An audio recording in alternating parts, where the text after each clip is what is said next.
Thin Blue Line is one of my favourite documentaries. I mean, for me, it showed me another way of making a documentary film.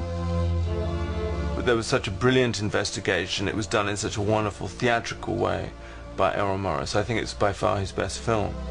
The Thin Blue Line broke new ground with its combination of investigative journalism and cinematic style, and picked up the Academy Award for Best Documentary.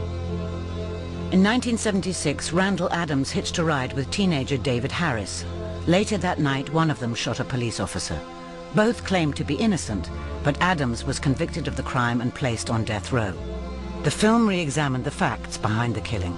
Often we accept as truth things that are just convenient for us to believe as truth. Why did I meet this kid? I don't know. Why did I run out of gas at that time? I don't know. But it happened. I'd run away from home a couple times, once or twice, I don't know. And this all started, David's running away from home. It didn't tell you everything at the beginning.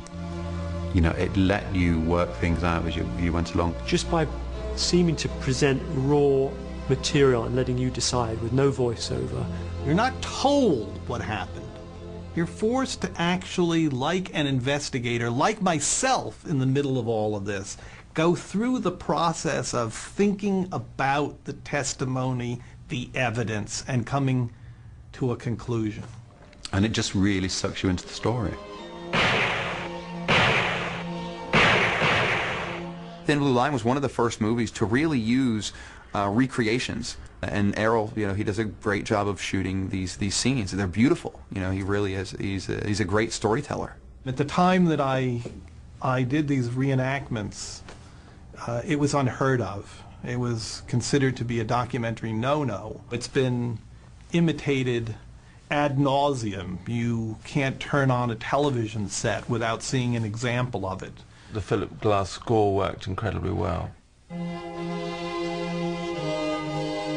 It's been edited to the music, or the music's been cut to the film in such an effective way that it functions completely integrally as a whole, and is almost hypnotic in its effect.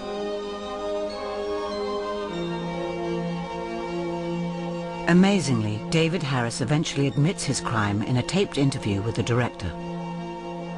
Well, what do you think about whether or not he's innocent? I'm sure he is. How can you be sure? Because I'm the one that knows. The film was directly responsible for Randall Adams' eventual release.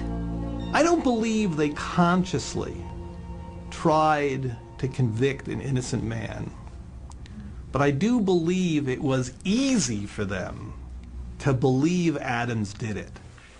For more than 12 years, convicted murderer Randall Dale Adams proclaimed his innocence from behind prison bars, including 2 years on death row.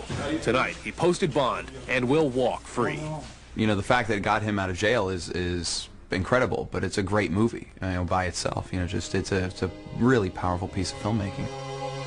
Although never convicted of this killing, David Harris spent 20 years on death row for another murder and was finally executed last summer.